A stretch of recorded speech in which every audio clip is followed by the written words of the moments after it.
Hi, I'm Rory with Trutech Wildlife Service.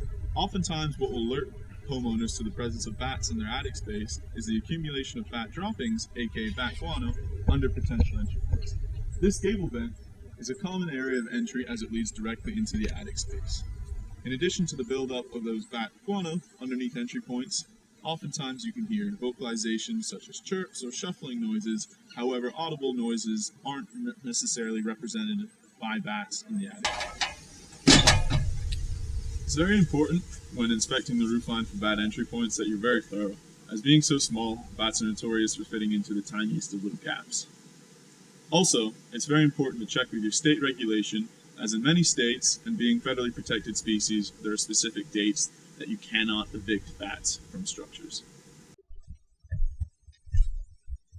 Now that the inspection has been complete, exclusion, or the sealing out of the bats, is the next step. So, this gable vent, for example, needs to have some sort of screening installed over it that will prevent entry. Another good example of an area of entry is going to be where the soffit meets the siding of the home, as gaps that run the length of it need to be sealed with some sort of caulking or potential expanding foam. The next step in the process is the use of a one-way door or a bat valve. This allows the bats to exit the structure and then they can't return. Give it about a week or so and the bats will all vacate the property, at which point you can complete the exclusion. It's imperative that you check in the attic space prior to sealing off the final entry point to make sure that all bats are in fact gone.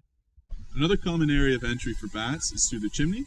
When there are these metal chimney caps installed, oftentimes the metal flashing that overlays the trim isn't flush up against it, and therefore could be another area that needs sealing.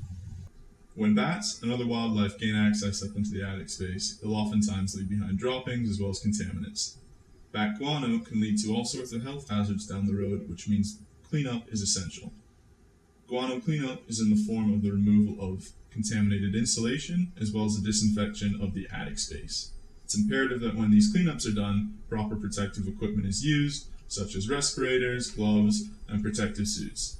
In the event yet you feel like you need help doing the natural service, feel free to call Trutech. We're more than happy to help.